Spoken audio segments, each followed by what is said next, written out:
This felt like a good one. 7 Yeah. under 65 with not a single blemish on the card. Spectacular golf being played, Kyle. We can tackle this from a couple of angles.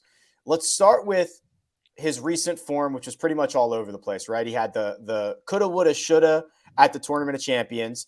Then he comes back and he missed the cut. If I get this right off the top of my head, he missed the cut in Phoenix. He missed the cut at Bay Hill, but he had the great start at Riv and the great start at Torrey Pines in between there. So it was kind of like Jekyll and Hyde in 2023 so far. Yeah, and it's a little bit. I'm interested on your take on this because Data Golf put out a thing today about how, the common trope with Morikawa is, hey, if he gains a stroke on the greens per round in a tournament, that's a wrap. Like he's going to win or he's going to finish second. That's basically what his career has been like. And they put out a graph that was kind of like, yeah, when he putts well, he wins, but also in the weeks that he putts well, he's striking the ball even better than he normally does. So the thinking there is like, hey, when he's on, he's like on, right? Like and not just in one category throughout the bag. And so I almost feel like his 2023 Rick is a microcosm of kind of what his career has been like, where he's either and he hasn't missed a ton of cuts. So this maybe sounds weird to say, but he's either missed the cut or nearly won this year. And that's a little bit of what you like. To me, that's a little bit of what his whole career has been.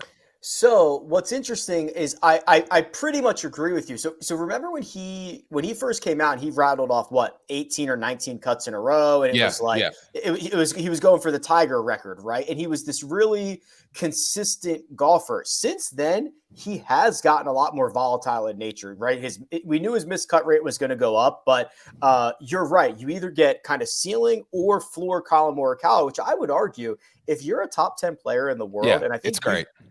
You've made this. This is what you want to do. You either win or you get 2 days off, and like you don't have to worry about getting into anything. Like this is how the top guys want to play. His stat profile and his style of golf is really good for winning tournaments. It is, and I think he's somebody. I was trying to think of guys that have not played as well at TPC Sawgrass that you're like, why has this guy not played that? Well, we talked about Cantlay on Tuesday because Mark picked him in the one and done. And you're like, yeah, he should play great at TPC Sawgrass.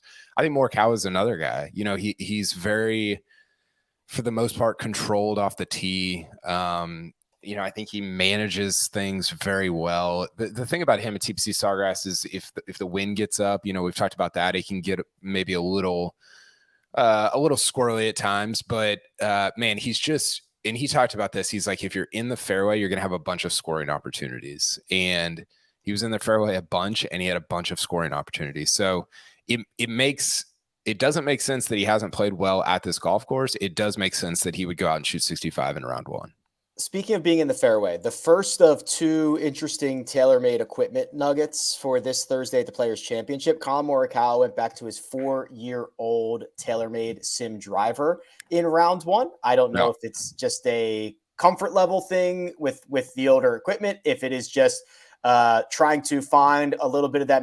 I think it is hilarious that Morikawa acted like 2022 was this absolute disaster. Like he's been around for so long and he couldn't believe he didn't win a golf tournament. And maybe it's a little bit of an overreaction. I thought the way that he treated his 2022, but maybe, I don't know, maybe a little bit of that and going back to some old clubs.